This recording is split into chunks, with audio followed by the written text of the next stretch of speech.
Thank you for joining us for Fraud Prevention in the Rental Housing Industry, Protecting Your Property. Before we begin, I want to bring your attention to NAA's antitrust compliance and legal disclaimer. Please take a moment to review.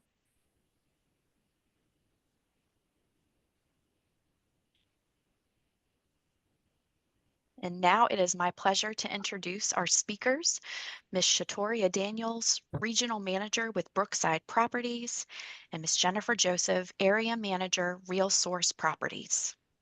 Hello, everyone. Hello, everyone. It's such a pleasure to be with you guys today. So today we are going to discuss fraud. In a recent survey of 400 multifamily property management professionals, they found that more than 50% reported seeing diverse types of fraud, and 97% reported that reducing rent fraud is a top priority. This fraud has become increasingly sophisticated, and training your employees to identify rental fraud is paramount. Let's discuss the types of fraud that we're seeing. Next slide. So the first is going to be identity theft. Using someone else's name, social, date of birth, driver's license is becoming so common through phishing scams, data breaches, and mail theft. Often this information is sold online to help people create new identities, to pass rigorous credit checks, to avoid the legal and financial repercussions for unpaid rent or property damage, and to commit other crimes. The other types of fraud that we're seeing is fake employment and income verification. So fake employment and income verification is a tactic used to deceive landlords and property managers into approving rental applications. This type of fraud undermines the leasing process and can lead to significant financial and operational challenges for property managers. The documentations that we're seeing are including fake pay stubs and bank statements. There are online pay stub generators, employment references. There are false employment verification services found online as well, and fake websites. And as stated before, identities as well and falsify this information. Next slide.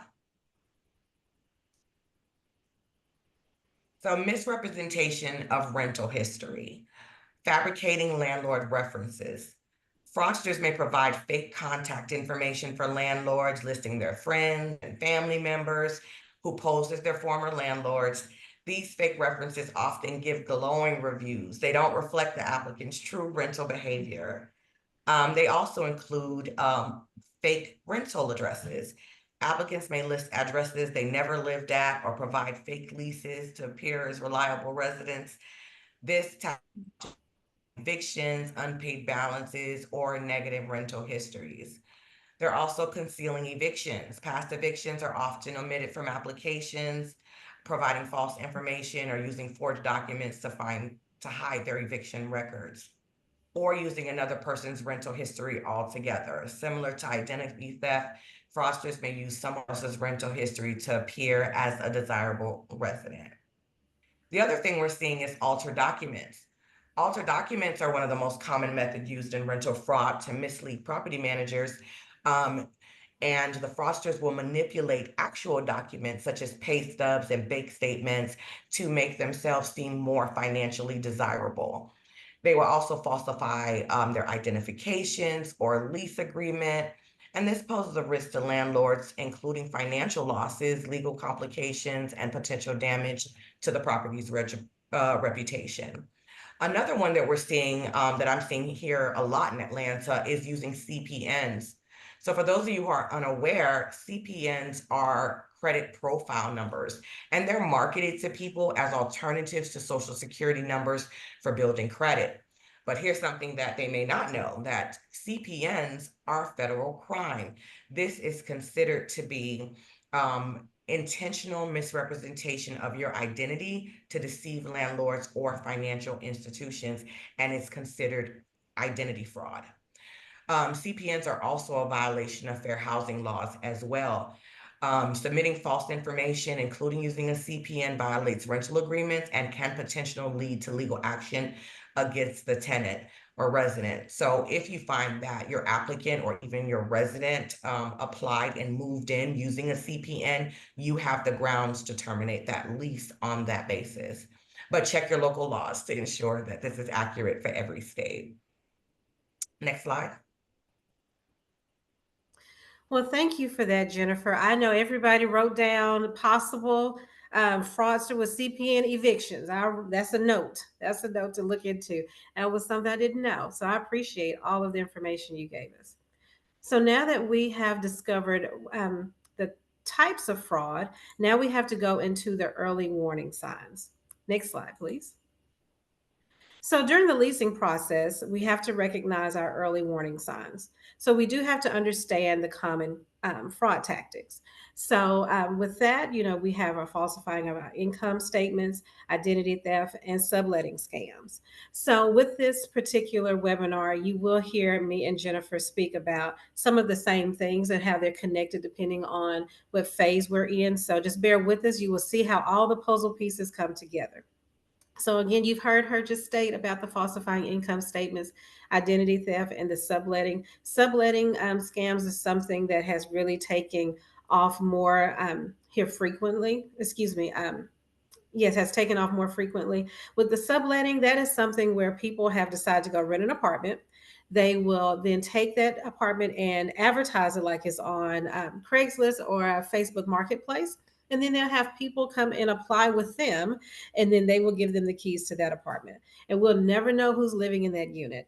A lot of those people that sublet those units are usually undesirable residents, to be honest with you. Why do they need to go through someone when they can just come to the rental office and rent the apartment from you? So that is one scam that can be hard to detect. So that's why you have to understand the common fraud tactics, and then how we can prevent that.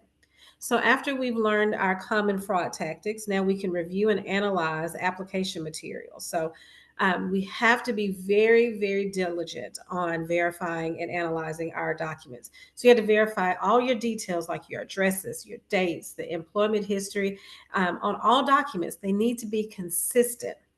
Any discrepancies will get your spidey senses going. Let the red flags red flag. If it pops up in your head, you probably need to investigate it. We have to make sure with our IDs that they are correct. You can make fake IDs. We did it in college to make sure we drink. You can definitely do it when you're applying for an apartment. So if someone is applying for an apartment and they're in a different state, make sure you Google that state ID, the image, so you can verify that it does look like it's supposed to. There's now holograms on IDs. You can tell that how to spot a fake or that it's been tampered with if you make yourself familiar of what it's supposed to look like. And then your check stubs and bank statements. We have some interesting fraudulent folks out here. These fraudsters are getting smart. They go on websites and steal the logo from over here, and they change the font over there just to kind of make it look good. But you usually can find some little error, some blurred lines. The logo is not quite right. That could be a telltale sign. When you're looking at your bank statements, you may see that there's unusual round income numbers or identical deposits that's being deposited on their bank statements.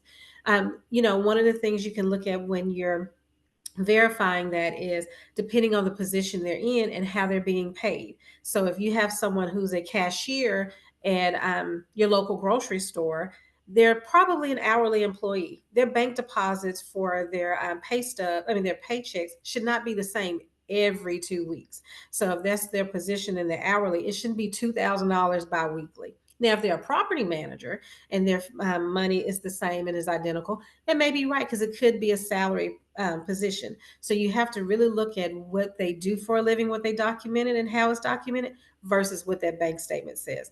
And if that's not vibing like it need to, that could be a red flag. We have to make sure we're conducting thorough background checks. We are all blessed with having wonderful systems that we use to verify and do our background checks, but it's still the responsibility of the on-site team to look at those documents to make sure that we're good. So you have to verify employment and income. Contact the employees and the employer, directly, and not using the information that was received on the income verification form. People lie. So we want to make sure that we are googling the numbers, calling these folks, and make sure that mama, sister, cousin is not on the other end of the phone waiting to verify that person's income.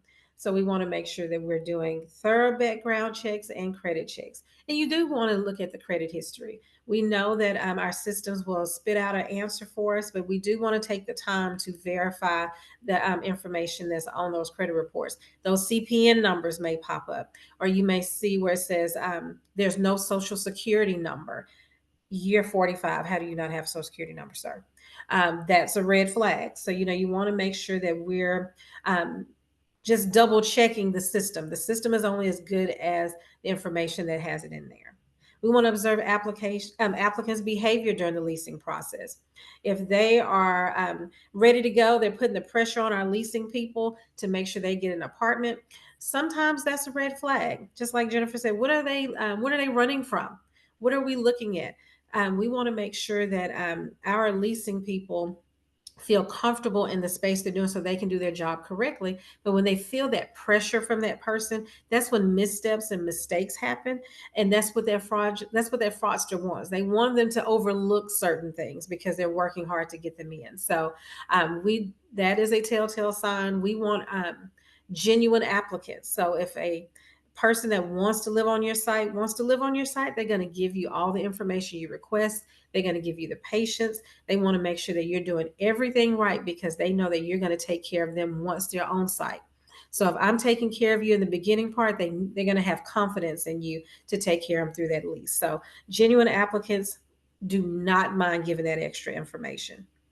We also want to use technology when we can to verify, to assist with the verification process. There are tons of companies out there that can check IDs for you, your income statements, and any other type of documentation. So if your company is able to get some companies on your side for that, please use them. But again, it's only as good as the information that we receive. So you still have to verify with them, and it's not 100% foolproof, but it is an extra safeguard that you can have.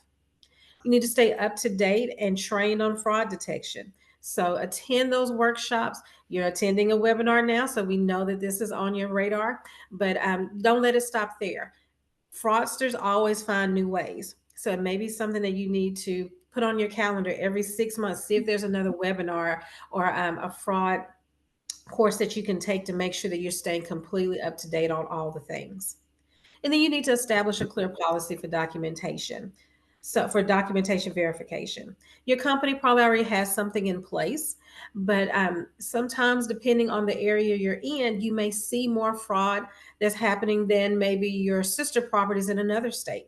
So, you may have to go and raise your hand and say, "Hey, we have a problem here. So, can we look at what we're doing and come up with another plan?" You may need to require multiple forms of ID. You may need to add references to your application process. And again, if someone really wants to live at your site and they love your property, they don't mind going through all the steps. The ones who are going to be irritated are the fraudsters. Let them be irritated. Okay. We don't want them here anyway. So it's okay to raise your hand, even though the company has a clear policy to say, hey, we need to look at this and make sure we're doing what's right. Next slide, please. So now that we have got the warning signs for the leasing process, we also need to make sure these folks that staying on the property are not being fraudsters as well. We know they can do some things too. So we're going to talk about the warning signs through residency. First, we're going to make sure we monitor for unusual behavior or activity. So for those frequent visitors or new residents, an increased number of unknown visitors or people coming to the property or maybe living in the unit, something just seems off. Where did all these people come from? Where all these cars come from? That's a big thing. You're like, I'm 92% occupied. Why is my parking lot completely full? We need to look into that. We also need to look into unusual maintenance requests, repeated maintenance requests for the same thing. Those keys, those locks always want to be changed. Why? You need to do better with your locks. You know that you don't supposed to change your locks, so of course I need to have maintenance to change the locks. So I give it to the person that I'm subletting. So that could be something that gets your inspector gadget going. Extended absences. If residents are frequently and mysteriously absent, they may be using the apartment for non-permanent or sublet or illegally subletting it. So you have a person that you only see physically at the beginning of the lease, and then when it's time to renew, and you know what kind of car they drive, you know their demeanor, but there's always a car parked in their area where they would live at, and you never see them, and it's not the one that you know. Are they subletting this unit? Did they just rent it for their mom because mom couldn't get it on their own? That's still illegal no matter who it is. So that could be something that you need to monitor. We need to conduct routine inspections. Schedule your walkthroughs. Regular inspections are guaranteed to help you navigate through a multitude of things. We understand property management. There is so many more things to do than regular inspections. But implement it when you're doing your pest control or you're doing your preventative maintenance. When you walk these units, it can reveal so much that's going on in that property. I promise you, you can see if it's being misused, if it's being altered, or any ways they're violating the lease. So definitely start walking your units. Look for unauthorized modifications. They decide to change the locks themselves. You're seeing a lot of excess wear and tear on the unit, or just additional furniture. Why do we have a bed in the living room? This is a two-bedroom now. We've made it into a three-bedroom. That means there's somebody living there. That's an unauthorized resident. So when you're doing your walkthroughs, that's when you can actually see what's really going on. So do your routine inspections. You'll see verifying changes in payment patterns, unusual payment sources. So at one point we're paying every month with our checking account or our same debit card every month, and now we have payments from our American Express for a third from Visa, and a third from our checking account. Why all of a sudden is that changing up? It could be a financial issue that they're kind of going through, understandably so, but at the same time, again, that's something that is a red flag that you need to watch, because they could have um, they've subletted that unit. It is a three-bedroom, and now they have three roommates, and those roommates are paying their portion of the rent. So some you need to take a look at. Or they have irregular payment schedules, sudden change in payment habits. We're paying on the first every month, and now it's getting later. Or they come in and say, well, can I just pay with cash this time? And just things is just off. Like, what happened here? Like I said, could be underlying financial issues, but it could be some fraud. So you want to pay attention to that. Be alert to unusual communications. A lot of times when they're really good at fraud, they're going to be the nicest person on your come to your office. They love to come and have coffee and all the things, and then all of a sudden you don't hear from them, or if there's something that's going on now, as an email or a text message. Well, they do that because now if there's an issue, their person that's renting the apartment from them, the person that's subletting, is giving them the information, and they're not there to come and tell you about it. Um, and also, they want to befriend you, because if something goes on and you have residents complaining, say, oh, it's not John. He's great. He's one of our favorite residents in the building. We need to deter our attention to someone else. So it's always a mind trick when it comes to that. So you want to make sure that if you see anything that's unusual in communications, or things change all of a sudden, that's something you need to pay attention to. And then we also need to observe patterns with complaints from other residents. So your residents will tell you the tale. I promise you, they are the best snitches you could ever come across on your property. So if you have residents that's talking about your noise complaints, they're saying it's just excessive noise and a lot of overcrowding and disruptions. That's not the norm. Something has changed. Then of course, you need to be paying attention, because it could be that they have subletted that unit, and now they have, the folks are having a great time over there, or we just have unauthorized new residents along with that person who leased. So pay attention to that. And then any suspicious activity reports. If other residents report unusual behavior, such as high foot traffic, or late night disturbances, that is a red flag going 90 to nothing. I promise you, you want to investigate that. There's something going on that's fraudulent. So we want to make sure, by following these steps, our on-site teams can detect potential fraud and address these issues, because we're trying to preserve the integrity of the community and reduce the risk to our property. Next slide, please. Back to you, Jennifer. Yes, thank you so much for that, Shatoria. Oftentimes we are mindful to um, be aware of fraud prior then, but we dropped the ball after they moved in. So I really enjoy it. Thank you. Um, Mhm. so now that we have analyze the risks, we now will discuss the preventative measures. So let's talk about prevention measures. Standardizing the application process is an important one. Many of us have statement of rental policies that we utilize within our organizations that help us implement a consistent, thorough approach to evaluating every potential applicant. By using the same set of procedures for all applicants, property managers reduce the chance of overlooking red flags and ensuring fairness in how residents are selected. So in our standardized application process, we want to have clear application requirements with the same set of documents, whether it be their photo ID, social security number, income verifications. We want to use uniform screening criteria. We want it to be transparent for all applicants, either if you're going to provide a minimum credit score, income requirements, and rental history. This ensures that no bias in the selection process and provides clarity to potential residents. We also want to have clear communication, making sure that our applicants are aware and they understand exactly what documentation or information will be needed for the application process. We also want to implement a rental criteria checklist. So the rental criteria checklist is a valuable tool for management and property managers to ensure baseline expectations for every applicant and also ensure that applicants meet all necessary qualifications. I also feel that these checklists are important for your leasing teams to ensure that they're aware and they're able to sign off on everything that's required in the application file. We also want to define our requirements, whether it be 2.5 or 3 times the rental criteria, if there's a minimum credit score, their past rental history, and our background check requirements.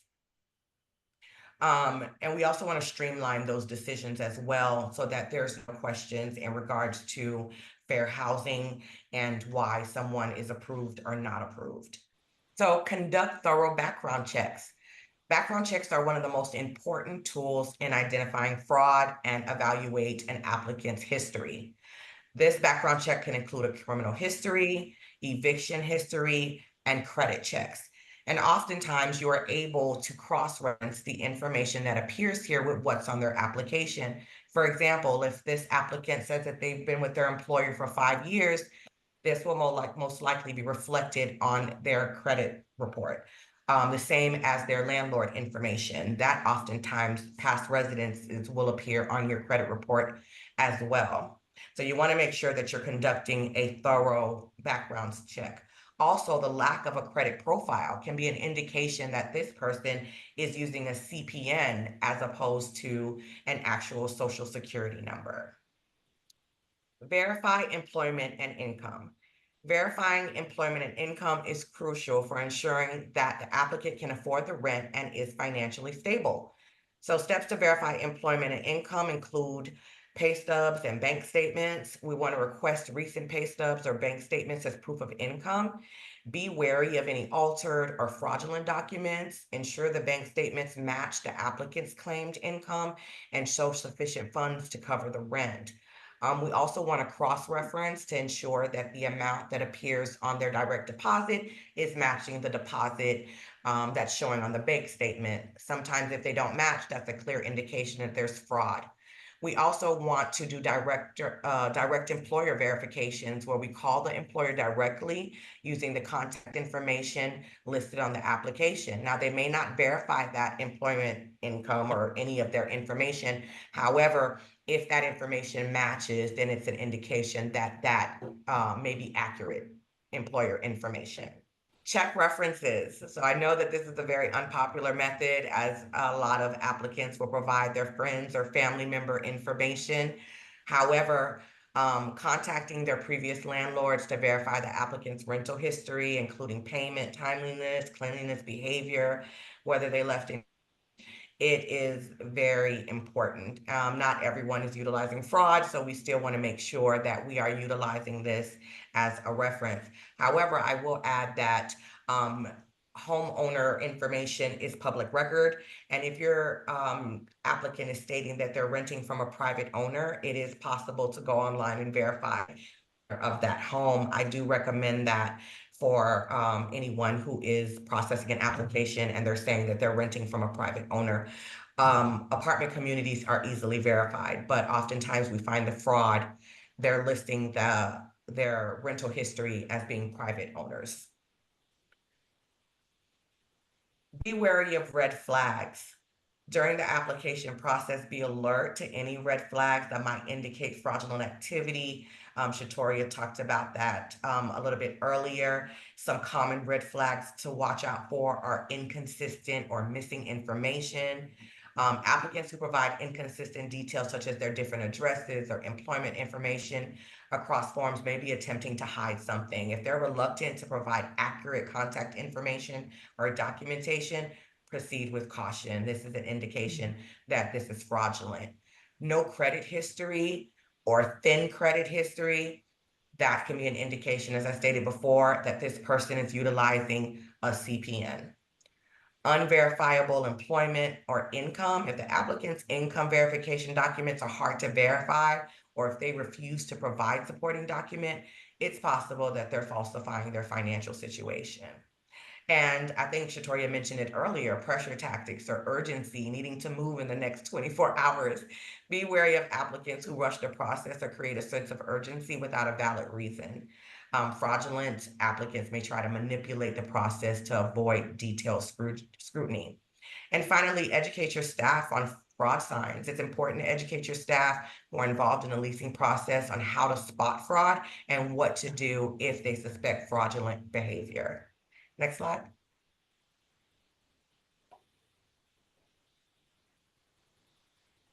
We also want to request additional documentation. And I think Shatoria mentioned earlier that anyone who is really interested in leasing at your community and will have no problem with providing whatever additional documentation that you need. They should be used to the process anyway. We don't ask for anything that's too invasive, but ask for additional documentation as needed. Use technology for verification. There are quite a few fraud detection agencies now that can assist with verifying whether the document submitted through the application process has been altered or not. So I do recommend that everyone use them, because I'm in the Metro Atlanta area and we are listed as #1 in fraud. And therefore, most communities are now adopting fraud detection softwares or companies to assist with that. And we want to constantly review our policies and procedures. The fraud is changing and adjusting daily. There are so many different nuances to it depending on where you are. And we also want to be aware of what our state policies are as it relates to that, what the laws say. And I think that it's really important that agencies review those policies, not even just annually. I think that it needs to be reviewed quarterly and with feedback from our on-site team so that we can make adjustments as needed. Next slide. Well, thank you for that, Jennifer. So we have learned about types of fraud. We have learned about our red flags, and now we've learned how to prevent. And we did tell you that you would hear these things over and over again. So hopefully you're getting those puzzle pieces together and everything is firing on all cylinders. So we know that when it comes down to property management, we got to make sure that our money is working the way we need to and our reputation is intact. So fraud can definitely take a hit on our reputation and our finances. So we're going to learn we want to mitigate financial and reputational risk. Next slide, please. So to do that, we have to understand the financial and reputational impact of fraud. All of our ownership groups and management companies want us to make sure, if nothing else, these two pieces stay intact. Got to have that money and that right reputation. Fraud can definitely hurt both of those things. If you have fraudulent residents, they may stop paying rent. or they could damage your property. And we all know what causes that. We have the evictions that are going to hit our financials, and then we're going to have to um, have significant repairs due to the damages that they may have caused. So now we have additional documentation that we have to give on our variance notes on what's going on. And we don't want those type of problems. So we want to make sure that we understand that fraudulent residents can definitely play with our money, and we're having to pay for extra invoices that aren't truly needed. If we could definitely get those folks out, so they can damage your property, or now we have evictions to deal with. It can cause reputational harm if folks hear about that the property is not doing well with screening residents. It could definitely suffer and hurt their reputation. The residents that we want, they're not going to want to live there. Bad news travels. So if they hear that we're not doing the right things, or we have not the type of residents that we should on site, then they're not going to lease from you, which means now we have lower occupancy and then decreased rent potential. And now we're going to have impact on our long-term profitability. And those are definitely not conversations you want to have with your higher ups.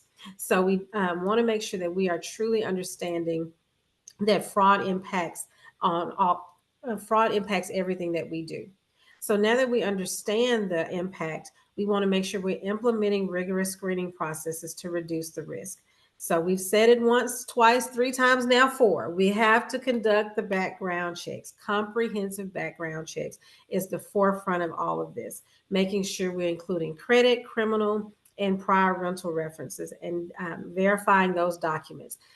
We need to inspect what we expect. Even as the manager, you may not be the one that's doing all the work, but it doesn't hurt to every once in a while go through some applications while they're working, and keep your skills keen, and then make sure that our team is doing what we need to do. We need to make sure we are verifying income sources, contacting employers directly. I don't know about you, Jennifer, but there's times that I've Googled companies, but I've gone on LinkedIn. Everybody has a LinkedIn, right? Most companies have a LinkedIn. See if they are an actual real company, right? So you may have to just go the extra mile, but I promise you, you doing that, you will feel so much better about the situation. And then you can detect something, and then you won't have to worry about it later. So definitely go the extra mile. And then we have to ongoing monitoring of our current residents. We want to make sure we do those property inspections or periodic checks, so we can identify the least violations or potential issues before they escalate. So we do want to use compliance and safeguards. We have the best safeguard in the system, fair housing. Go by your fair housing laws. We want to make sure that we have a strong lease agreement, well-defined lease agreements that are clear, concise, and it helps prevent misunderstandings is key. You have to have that documentation. It is not just for your resident, it's for you. That way you know what you can and cannot do. Also, it helps protect anything within your laws, because usually your leases mirror the laws that you're in for your state.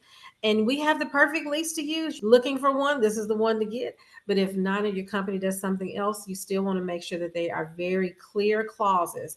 And for example, your guest limits, your payment methods, maintenance responsibility, all those types of things is very clear and concise, and that will help you out tremendously. And you also want to work with your legal advisors. If something comes across your desk and you think that it is fraud or lease violations, before you pull the trigger on anything, pick up the phone and call your legal counsel or advisor. You want to make sure that you are doing everything the right way, and then you want to make sure you're in compliance with the local laws. We're going to leverage technology to enhance fraud detection and risk management. We use technology every day for processing applications, and our residents put in work orders, but also look at when they do their automated payments. A lot of companies require online payments, and that keeps us from having errors. It keeps us from having checks sitting on site. It protects us. It protects the staff. But also, if there's an error in inputting information, it is on the resident and not us. So if we have a resident that comes in and need help putting in their visa payment, I'm sorry, ma'am or sir, we cannot help you. I don't want nothing in my hand about your banking history. Okay, so but it also helps identify the red flags in your payment patterns, and your application details when we use those systems. So that's why we want the resident to utilize the system and we just receive the information. It keeps it very clean when it comes to that. And then your digital records for compliance. Back in the day, we had conversation logs, right? That we had to write down everything that was going on. You don't have to do that anymore. Everything is in your software that you use. So utilize it to the best of your ability. Document, document, document. I know when you first started, that's the main phrase you heard in property management. You can still do that within your software system. There's always some type of note section or pad that's in there that you can document anything that's going on. Use that. That information can be detrimental if something comes across your desk. Okay, so always make sure that you document still. We're just doing it in a digital world. And then educate yourself and your staff on anything that's going on with fraud. You have to stay educated. We've said this all during this webinar. It could be from your management company. It could be NAA creating webinars like you're doing right now. It could also be where you are dealing with where you have a company that you can contact and create a class. So you also want to make sure that you're just constantly staying in training mode. But then also work with your companies that have properties that's next door to you. Your sister property could be miles and miles away from you, but we always know someone in our area that we're friends with in the industry. Call them up and say, girl, what have you seen? Boy, what have you seen in the industry?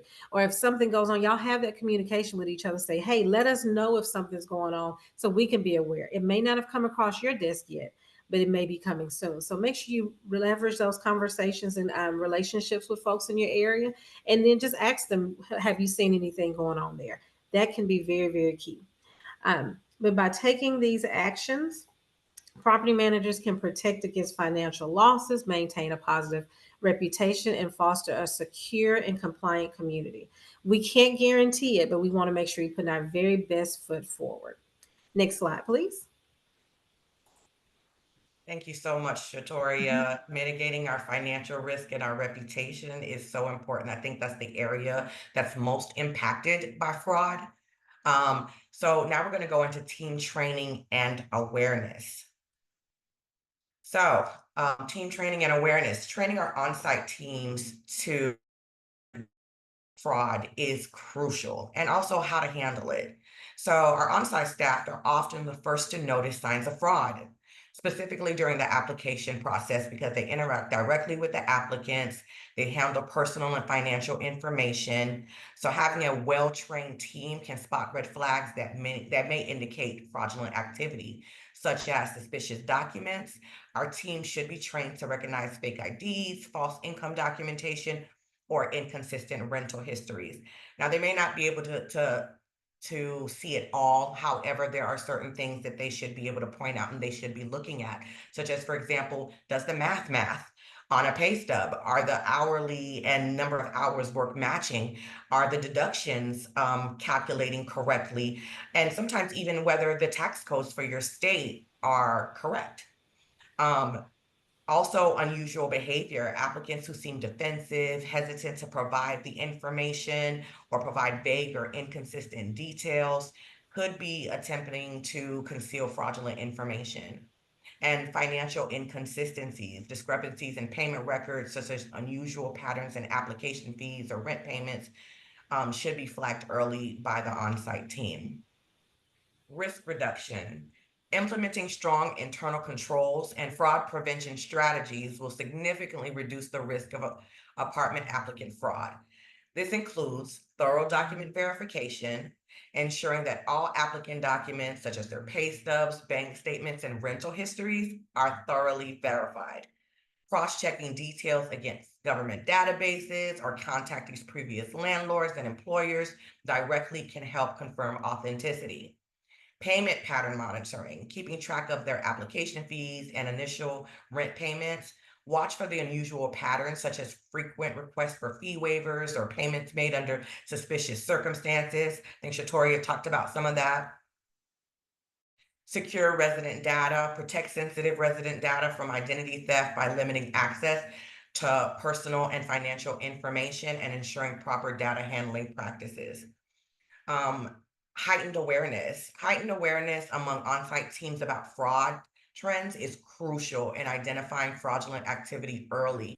Your training should include common fraud schemes. You want to educate your staff about common apartment applicant fraud techniques, such as falsifying income, using fake identities, or providing fraudulent rental histories.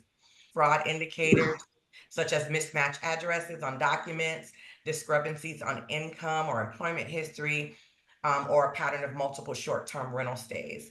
Um, Effective communication is crucial to prevent fraud from going undetected.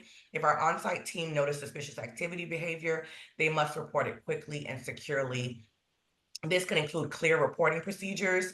We can establish a clear confidential procedure for staff to report suspicious activities or document them during the application process. And this will ensure that all concerns are addressed promptly without a fear of reprisal. And we also want to give ongoing updates, regularly communicate new fraud trends or emerging scams within the industry to ensure that everyone is vigilant. For example, if an applicant uses a known identity theft scheme, then the staff should be aware of the pattern and recognize it in the future. So, response to our regulatory updates. Application fraud prevention must align with evolving regulations regarding applicant screening, data privacy, and fair housing laws. Shatoria talked about that earlier. And we also want to be aware of what the laws are for our particular states. As I stated, CPN is a federal crime. However, there are other things that are local crimes as well. And so we want to be sure that we're up to date on all of that. And then continuous feedback and improvement. The fight against apartment applicant fraud should be a continuous process of feedback and improvement. We should be conducting regular audits, conducting periodic audits, and the screening process to ensure that fraud detection measures are being followed effectively and that no gaps exist in the procedure. As we discussed earlier, this is constantly evolving. There's so many nuances to this. And so the conversation and the feedback needs to be continuous and ongoing. Well, everyone, I think it all went well. You have learned so much today. We've learned from our types of fraud to red flags to preventing to making sure our owners don't lose any money, and then also making sure our teams are trained on all the things. So we thank you so much for spending time with me and Jennifer today. We hope that we have educated you, and look out for anything that NAA will provide on fraud or any other company. Stay educated and you will do well. We thank you so much. Have a great day, everyone.